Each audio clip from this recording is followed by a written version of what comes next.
హిజ్రాల దారుణం మొన్న హైదరాబాద్లో చూసాం కదండి. ఒక అతను తలపగల కొట్టారు. ఇజ్రాయెల్ దాడి ఇది కొత్త ఏం కాదండి, చాలా చోట్ల జరుగుతున్నాయి. ఒక గృహప్రవేశానికి వాళ్ళు వచ్చి నానా గొడవ చేశారు. మొత్తం చుట్టాలందరూ ఆడవాళ్ళు మగవాళ్ళు చాలామంది ఉంటే మినిమం 20,000 ఇవ్వాలని గొడవ చేశారు.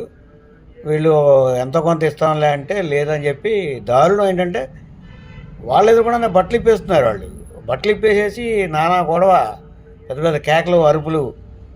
ఇంకా చివరికి కిందడి మీదడి ఎంతో కొంత ఇచ్చి వాళ్ళని పరువు కోసం పంపించేశారు. ఇక్కడే కాదండి, తమిళనాడులో కూడా, అరుణాచలం నేను ఎక్కువ వెళ్తూ ఉంటాను, ప్రతి నెలలో ఇంచుమించి వెళ్తూ ఉంటాను. గాలిగోపురం, రాజగాలిగోపురం దగ్గర కరెక్ట్గా 5 మీటర్లు 10 మీటర్ల లోపల ఒక 10 మంది హిజ్రాలు ఉంటారండి. వచ్చిన వాళ్ళందరినీ ఎత్తిమి చేతులు పెట్టి డబ్బులు అడుగుతూ ఉంటారు. ఎవరో ఒకళ్ళు ఎంతో కొంత ఇస్తూ ఉంటారు. నేను వెళ్తే జేబులో చిల్లర లేదు.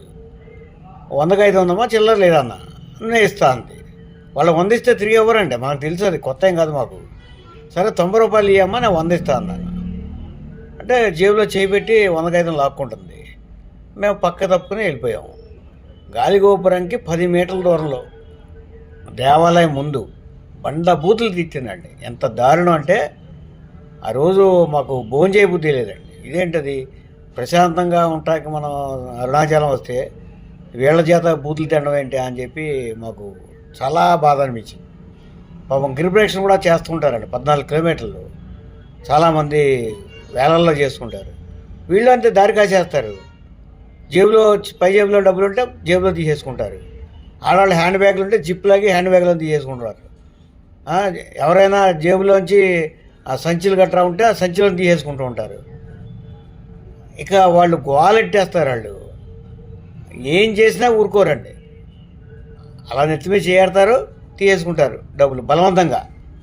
ఒకవేళ ఎవరైనా మా దగ్గర డబ్బులు లేవు అని చెప్పి బలవంతంగా వెళ్ళిపోతామంటే బండబూతులు, చాలా వాళ్ళు తిట్టే తిట్లు అసలు ఎవరూ తిట్టలేరు.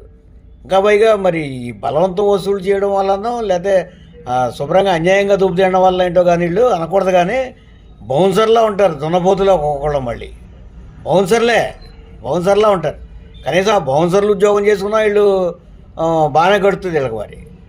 మరి అరాచకం చేసే ఈ హిజ్రాల్ని అరికట్టేలా చట్టం వస్తే బాగుంటుందని నేను అనుకుంటున్నాను.